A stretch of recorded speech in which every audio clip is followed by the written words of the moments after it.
اللہ کے نام سے شروع جو بہت مہربان اور نہایت رحم کرنے والا ہے۔ قبر پیغمبر صلی اللہ علیہ وآلہ وسلم کو بوسہ دینا اور اس پر ہاتھ لگانا۔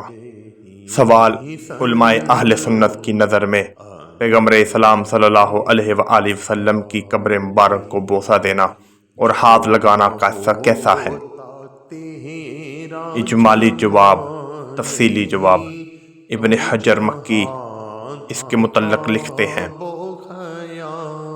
بعض علماء اہل سنت نے کعبہ کے ارکان کو بوسہ دینے اور جزو قابل احترام و تعظیم ہے، چاہے وہ آدمی ہو یا غیر آدمی، ان کو بوسہ دینا جائز جانتے ہیں۔ لیکن پیغمبر اسلام کی قبر مبارک کو بوسہ دینے کے متعلق امام احمد بن حنبل سے سوال کیا گیا تو انہوں نے کہا اس مسئلے میں کوئی اشکال نہیں ہے، لیکن اس کے بعد چاہنے والے اس کو صحیح نہیں مانتے۔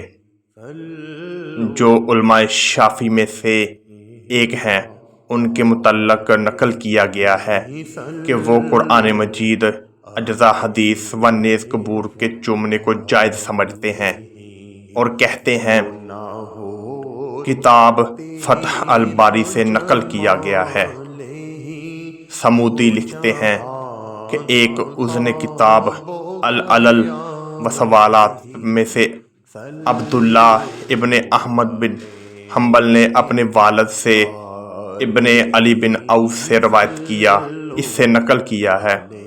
عبداللہ نے کہا کہ میں نے اپنے والد سے سوال کیا کہ ایک شخص نے پیغمبر اسلام صلی اللہ علیہ وآلہ وسلم کے ممبر کو مس کیا اور اس سے تبرک و تسلسل کیا اور اس کو بوسہ دیا، یہی کام پیغمبر صلی اللہ علیہ وآلہ وسلم کی قبر مبارک پر ثواب کی امید سے انجام دیتا ہے؟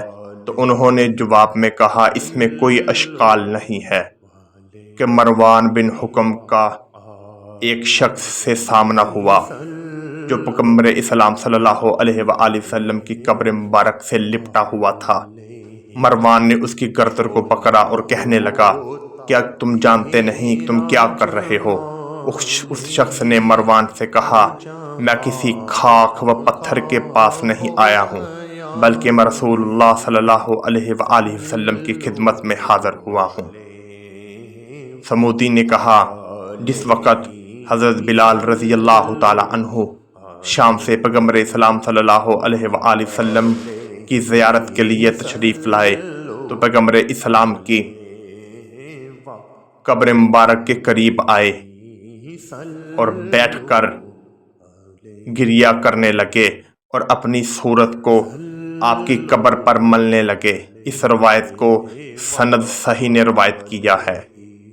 خطیب بن حملہ ذکر کرتے ہیں، ابن عمر ہمیشہ اپنا داہنا ہاتھ پیغمبر صلی اللہ علیہ وآلہ وسلم کی قبر مبارک پر رکھتے تھے اور بلال اپنے چہرے کو دونوں طرف سے آپ کی قبر مبارک پر رکھتے تھے۔ اس کے بعد وہ کہتے ہیں کہ اس میں کوئی شک نہیں کہ پیغمبر اسلام صلی اللہ علیہ وآلہ وسلم سے بہت زیادہ محبت اور اس کام کے کرنے پر مجبور کرتی ہے، اس کو جائز ہونے کو ثابت کرتی ہے۔ یا الہی، اما فاطمہ، اما زہرا کی جاد تطہیر کا واسطہ ہمیں بار بار روضہ رسول کی حاضری نصیب فرما اور اس روضہ رسول کی جالیوں کو بار بار چومنے کی ہمت و توفیق عطا فرما۔ آمین ثم آمین۔ صلو علیہ